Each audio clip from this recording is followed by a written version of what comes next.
তোমাদের যাদের ইতিহাস সাবজেক্টটি আছে এবং তোমরা যারা দ্বাদশ শ্রেণীতে বর্তমানে পড়ছো 2025-এ উচ্চ মাধ্যমিক পরীক্ষা দেবে, আমি তোমাদের ইতিহাসের আজকে চতুর্থ অধ্যায় থেকে ইম্পর্টেন্ট বেশ কয়েকটি প্রশ্ন আমি তোমাদের নিয়ে এসেছি। LAQ প্রশ্ন অর্থাৎ লং অ্যান্সার টাইপ কোশ্চেন্স, যার মান 8, এটি তোমরা জানো।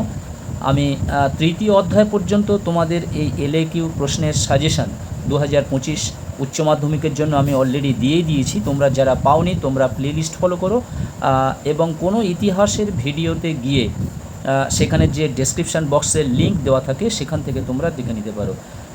আমার স্নেহের প্রিয় ছাত্রছাত্রী ভাই বোনেরা, আশা করি তোমরা সবাই ভালো আছো। রিয়াসা স্টাডি সেন্টারের পক্ষ থেকে তোমাদের সকলকে জানাই স্বাগতম এবং তোমাদের প্রত্যেকের শুভেচ্ছা।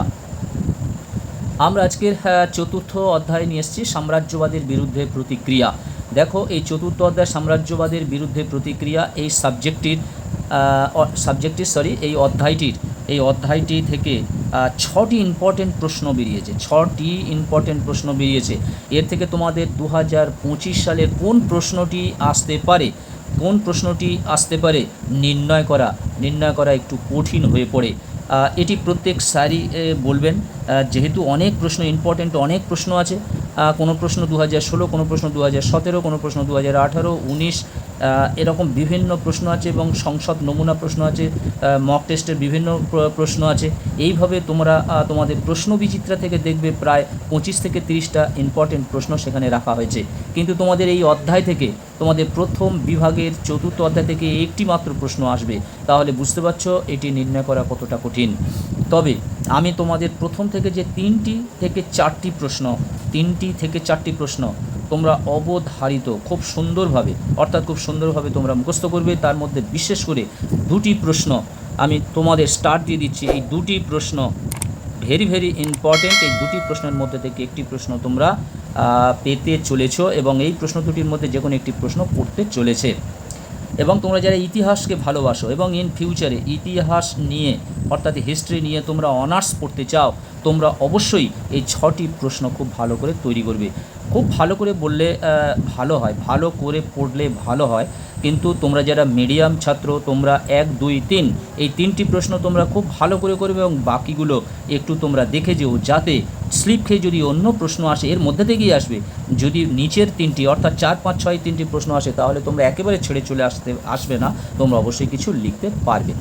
এসব আমরা প্রশ্নগুলো দেখে নিই। প্রথমে 1-এর দাগের প্রশ্ন বলছে যে ব্রিটিশ শাসনকালে আদিবাসী ও দলিত সম্প্রদায়ের আন্দোলনের বিবরণ দাও। এই প্রশ্নটি ভেরি ভেরি ইম্পর্টেন্ট, 100% পড়ার সম্ভাবনা তোমাদের 2025 সালের উচ্চ মাধ্যমিক পরীক্ষাতে। এবং দ্বিতীয় প্রশ্নটি হলো চীনের চৌঠা মে আন্দোলনের কারণ ও ফলাফল উল্লেখ করো।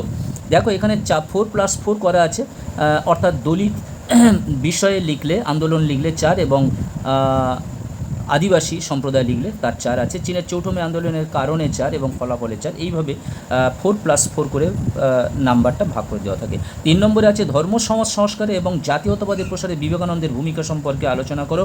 এবং 4-এর দাগের মুসলিম সমাজের অগ্রগতিতে স্যার সৈয়দ আহমেদ খানের আলিগড় আন্দোলনের ভূমিকা কী ছিল তা পর্যালোচনা করো। বন্ধুরা, এখানে আমার প্রশ্ন 2টি রয়েছে, 3 আর 4, এই 2টি প্রশ্ন নিয়ে। দেখো, এখানে তোমাদের 2023 সালে পড়েছিল সমাজ সংস্কারে রামমোহন রায়ের ভূমিকা বা অবদান, যাই বলো না কেন। এবং 2024 অর্থাৎ গত বছর তোমাদের পড়ে গেছে ঈশ্বরচন্দ্র বিদ্যাসাগরের সমাজ সংস্কার এবং তার ভূমিকা। এই 2টি প্রশ্ন পড়ে গেছে, ফলে তোমাদের বিবেকানন্দটা পড়ে থাকে এবং মুসলিম সমাজের অগ্রগতিতে স্যার সৈয়দ আহমেদ খানের আলিগড় আন্দোলনের ভূমিকা কী ছিল। এই প্রশ্নটি 2019 সালে পড়েছিল এবং 2022 সালেও পড়ে গেছিল। তাহলে 23-24 মাঝে গ্যাপ চলে গেছে, 25 সালেও আসতে পারে। অতএব প্রথম চান্স তোমাদের 1-এর দাগ, তারপরে 2-এর দাগ, তারপরে তোমরা 3, 4 একটু ভালো করে মাঝারি রকমভাবে তোমরা তৈরি করে রাখবে। আর তোমরা যারা ইতিহাসে অনার্স করতে চাও এবং ইতিহাসকে ভালোবাসো, তোমরা আরও 5, 6 2টি প্রশ্ন তোমরা পড়ে রাখবে, যাতে তোমরা না লিখে কিছু যেন বাড়ি না আসো, কিছুটা অন্তত লিখতে পারো। সেইভাবে তোমরা পয়েন্টসগুলো একটু করে রাখবে। বন্ধুরা, এই গেল আজকে তোমাদের চতুর্থ অধ্যায়ের যে ইম্পর্টেন্ট প্রশ্ন ছিল। 5-এর দাগের প্রশ্ন এবং 6-এর দাগের প্রশ্নটা আমি পড়িনি, তো একবার পড়িয়ে দিচ্ছি। পাশ্চাত্য শিক্ষার প্রভাবে চীনে কীভাবে বুদ্ধিজীবী শ্রেণীর উদ্ভব হয়? চীনের তাইপিং বিদ্রোহ সম্বন্ধে টিকা লেখো। আর 6 দাগের প্রশ্ন ছিল বাংলার নবজাগরণের প্রকৃতি আলোচনা করো, এর সীমাবদ্ধতা কী ছিল। তোমরা টেনেতে নিশ্চয়ই এটা 5-6 চ্যাপ্টারে পড়ে এসছো যে বাংলা নবজাগরণের প্রকৃতি কেমন ছিল, আলোচনা করো, এর সীমাবদ্ধতা কী ছিল।